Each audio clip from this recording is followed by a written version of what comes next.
Hi friends, I'm Ash. I'm a social scientist and sometimes I make videos about sociological topics and sometimes I make vlogs.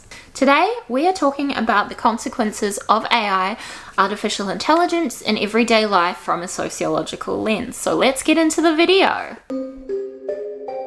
And yes, I am wearing the same outfit from either the past video or the next video because I am trying to batch content a bit better, especially because we're going to New Zealand for a couple of weeks in November and I just want to get a bit more into the groove of making content and try and do better. And with that being said, I am also trying to get to 1,000 subscribers before the end of the year. That is one of my 2024 goals. So if you enjoy my content, I would love it if you subscribe to the channel. Anyway, as always, I've written a blog post about this and I'm just all about repurposing content right now, so I'll link the blog post down below so you can read that as well if you like. I'm not like perfect at always looking at the camera. I am practicing and getting better and getting more confident, so thank you to those who are supporting me on this journey. But yeah, let's talk about the consequences of AI in everyday life. But first, what is AI? So, according to Wikipedia, AI in its broadest sense is intelligence exhibited by machines, particularly computer systems. It is a field of research in computer science that develops and studies methods and software that enable machines to perceive their environment and uses learning and intelligence to take actions that maximize their chances of achieving defined goals. And if there's an updated definition in Wikipedia, I'll put it on the screen here for you. But let's break it down for us like simple-minded folk, because AI obviously isn't my area of expertise, but one of the things that I want to do in life, or before I turn 30, which is very soon, is learn a lot more about AI. I'm just kind of curious. So IBM describes AI as technology that enables computers and machines to simulate human intelligence and problem-solving capabilities. So to me that means AI is a type of computer software that is kind of replicating what we do as humans, so we don't have to think as much.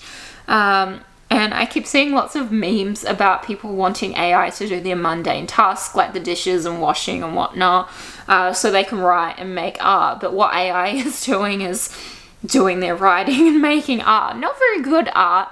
It's a bit of like plagiarism basically. So some examples of AI that we have in everyday life and we've had for a while are chatbots, so ChatGPT, digital assistant, so Siri, OK Google. I don't want to go too much into detail about what these are because obviously most of us, that's common knowledge. Navigation, so Google Maps, Apple Maps, use AI to direct it or direct where we're going. I never really thought about maps as AI until now, which is interesting. And according to MDPI, navigation is the science and technology of accurately determining the position and velocity of an airborne, land, or marine vehicle relative to a known reference, wherein the planning and execution of the maneuvers necessary to move between desired locations are analyzed. Smarticle. Robotics, that's an example of AI, like making robots. Some examples of that, before I talk about the examples, is that I think robotics and AI are two different disciplines. That's not to say they don't overlap, but robotics is a branch of engineering and computer science where people build machines like little robots who can operate without human intervention, or well, not too much. And the reason these robots are built is so that they can carry out the tasks that humans would get fatigued by. And obviously I've already defined AI, so I won't bore you with that. AI in robotics is currently a minority, but there are some examples. So the household product Amazon's Astrobot, I'll put in like pictures or links so you know what I'm talking about. So robots in manufacturing, and there's even robots in healthcare. One robot is known as, or not one robot, but there's robots known as Waldo surgeons, and they help with surgery. And The name is actually inspired from a sci-fi short story called Waldo from Robert A. Heinlein, who is a very famous sci-fi writer or author. I don't know if he is still alive, so let's have a look. No, he's definitely not alive anymore. Born in 1907 and died in 1988. But yeah, very, very, very good sci-fi writer. If you like sci-fi, I recommend checking him out. Anyway, healthcare, facial recognition, autonomous vehicles, like a self-driving car, and even search engines. So those are the examples of like AI in everyday life. So now that we have a bit more context to what AI is, let's take a bit of a deeper dive into the consequences or implications or whatever you want to call it of AI in everyday life from a sociological lens. And I feel like I have to apologize because sometimes I talk with my hands and sometimes I don't. And yeah, I think my personality is just a little bit all over the place, a little bit rustic and a little bit awkward and a little bit anxious. Okay, the first consequence or implication, I don't know what to say. Implication? Maybe implication is better. So labor markets and employment. And I feel like this has both pros and cons about it. So AI could increase labor productivity by automating mundane and routine tasks, which frees up time for workers to develop other skills. And this could in turn increase the value of the workers, but it could also decrease employment opportunities. So that's like the pro and the con there.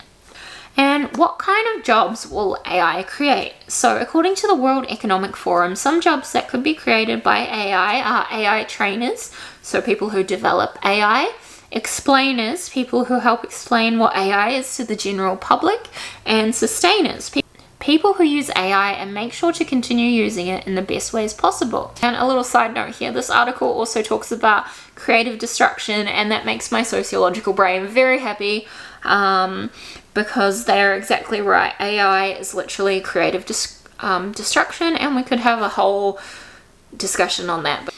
So what about the jobs that AI might destroy or replace? So according to Marianne 2024, roles that require repetitive tasks like data entry, legal admin, and mathematical careers may be replaced with AI or enhanced depending on how you look at it.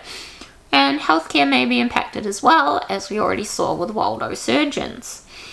And with such innovation, it means that new skill requirements will need to be met. So are we going to lose more or learn more? I don't have a specific subsection for AI in healthcare, but I do want to say a few things here if you don't mind. So according to Shahan 2021, there are many applications of AI in healthcare, such as AI for drug discovery, meaning that AI has helped pharmaceutical companies fast track their drug discovery process. So Pfizer, I don't know, is that how you say it? Pfizer is using machine learning to help discover immuno-oncology treatments. Get vaccinated, everyone. AI is being used in clinical trials to help automate and speed up the process, and AI is being used for patient care to analyze people's quality of life. So I feel like it's doing some good things in healthcare.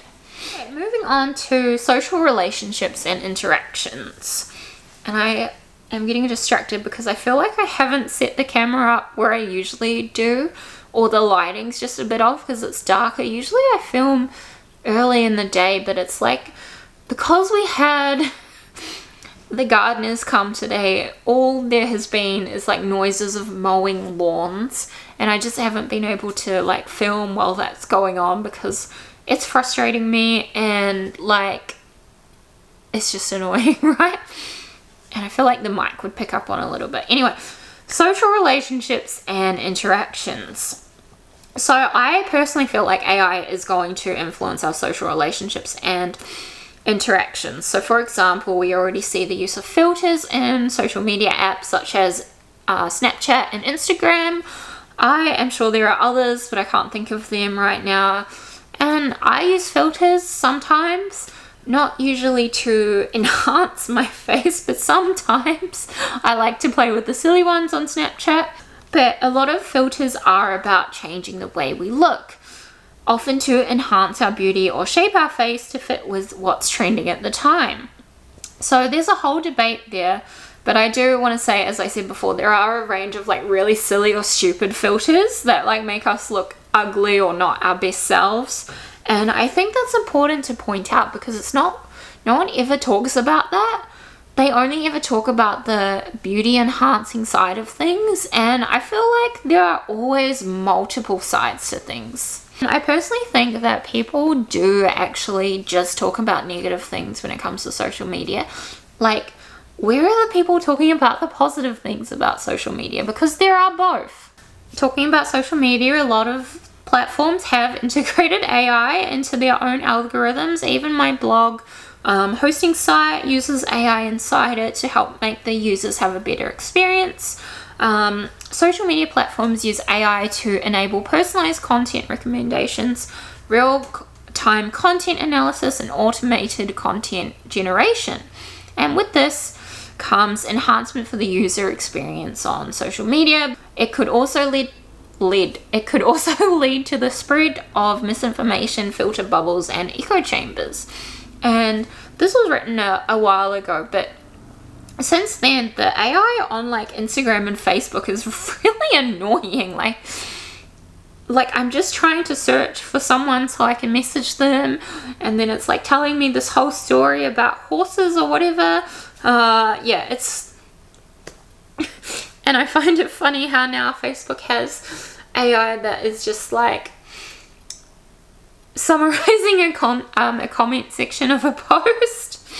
Anyway, AI is also seen in things like customer relations, where companies will use AI similar to the way they would use a customer service agent, and by doing this it saves them money, but also helps with time and location barriers. So it doesn't matter what time a person is calling or chatting with the company, the AI agent can help them because they don't have a legal right to go home at a certain time. It also means that companies can unfortunately be located in cheaper areas, which might lead to more exploitation.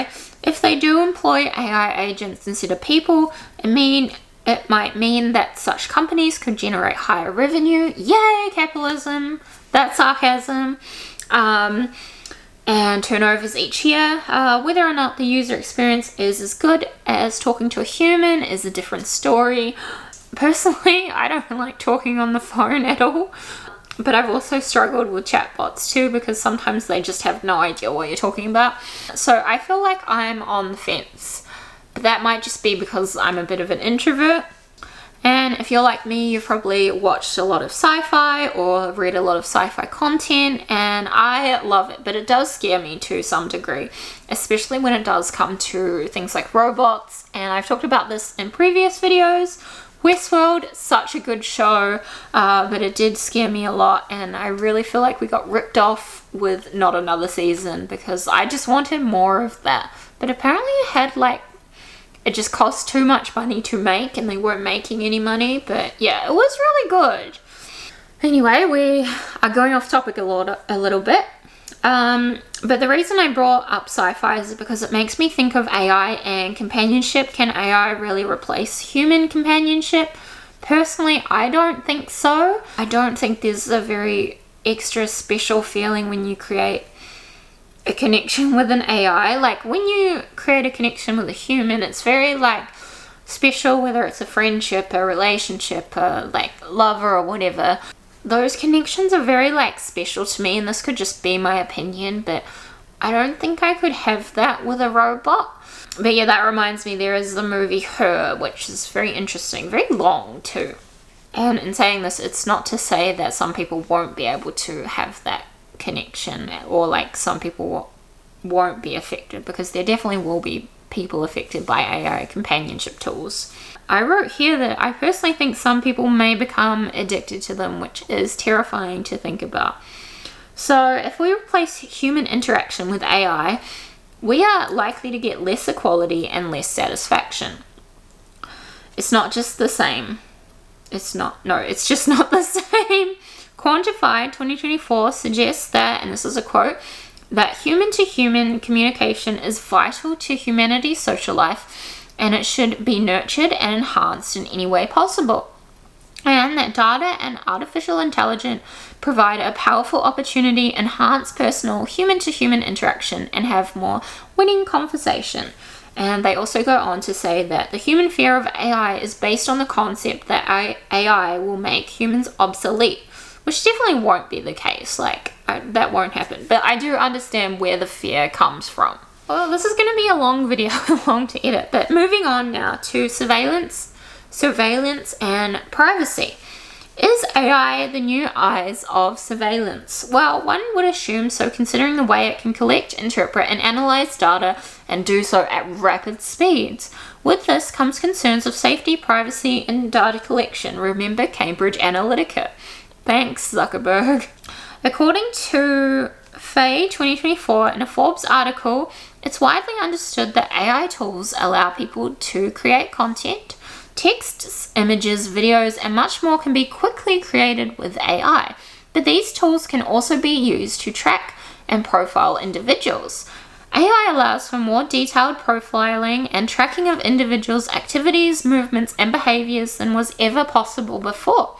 AI-based surveillance technology can, for instance, be used for marketing purposes and targeted advertising.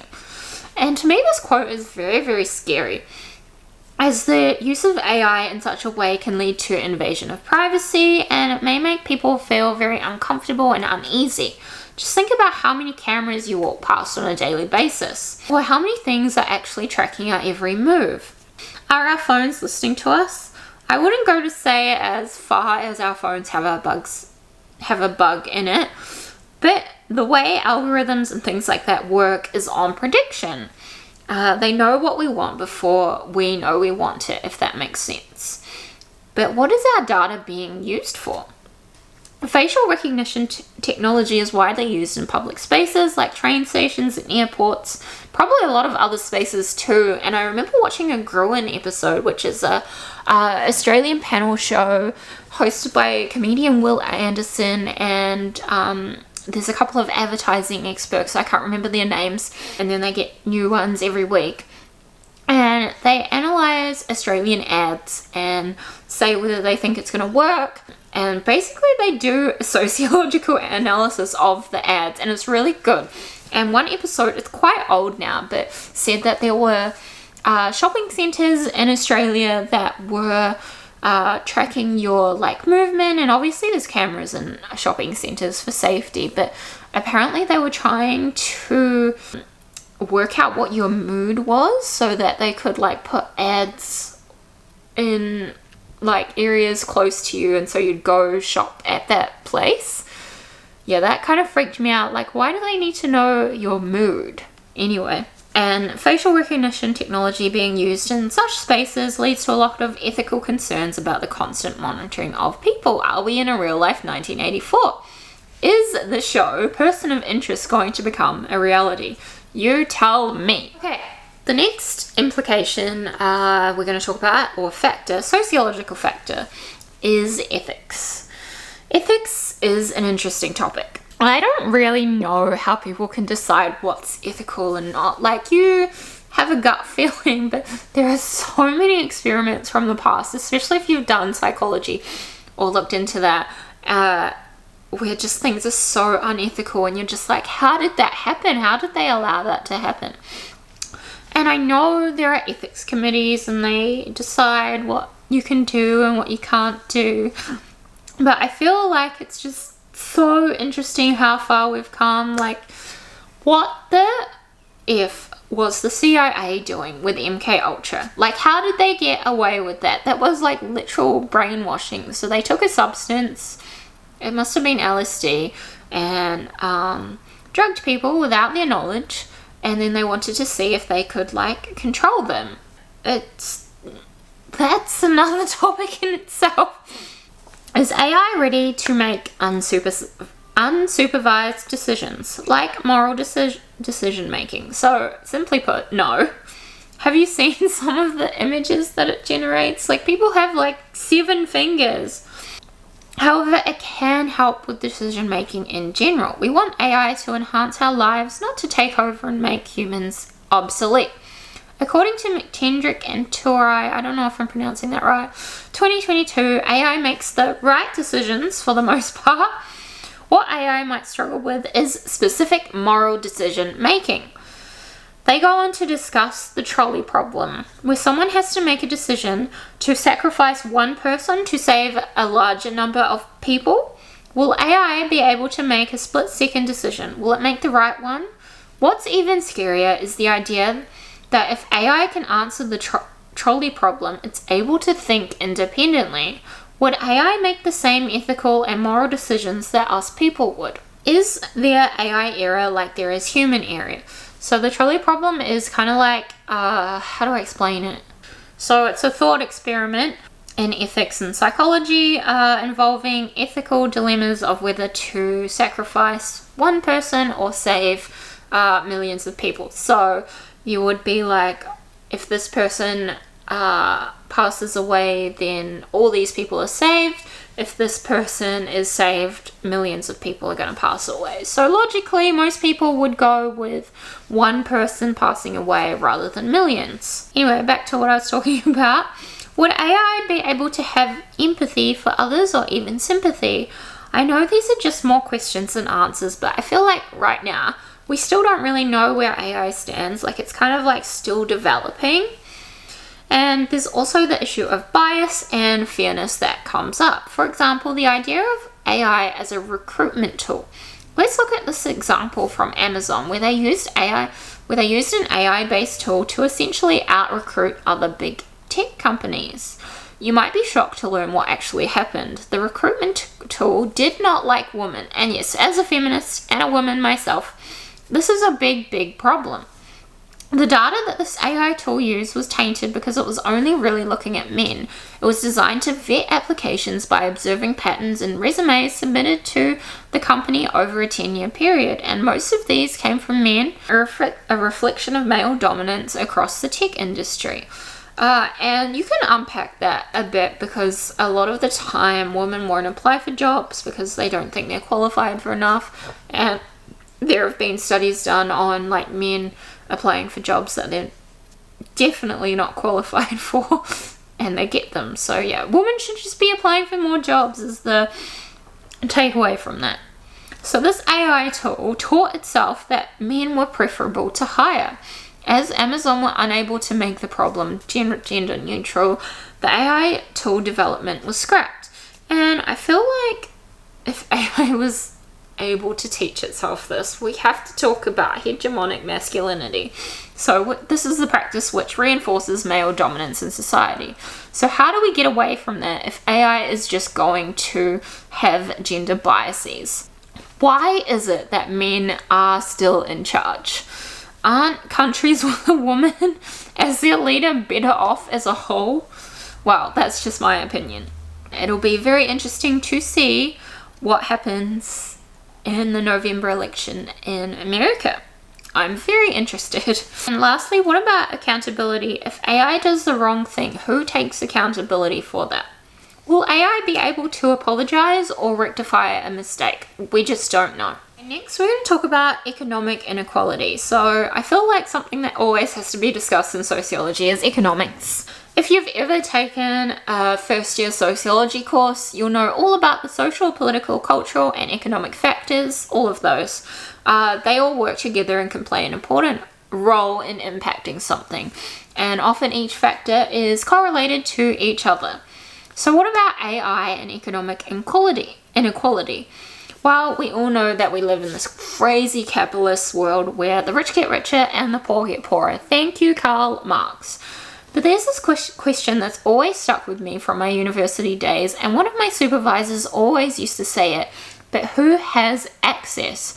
And in hindsight, this is a really important question. Who has access to the technology of AI? Well, firstly, we need an internet connection, because not everyone has that. We need to know how to use a computer, and we need to be tech savvy enough to be able to use a tool like ChatGPT. And those with access might lose out. And with that, all that being said, I also think AI will allow those who may have not had access before to education finally get access to education.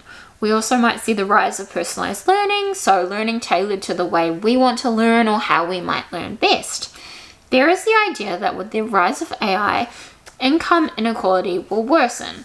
I don't have a better way of paraphrasing this, but this is from Bell and Corrigan 2023, and is a quote: "We argue that this poses a grave threat to democracy that is separate from more traditional AI risks to democracy such as deepfakes and misinformation.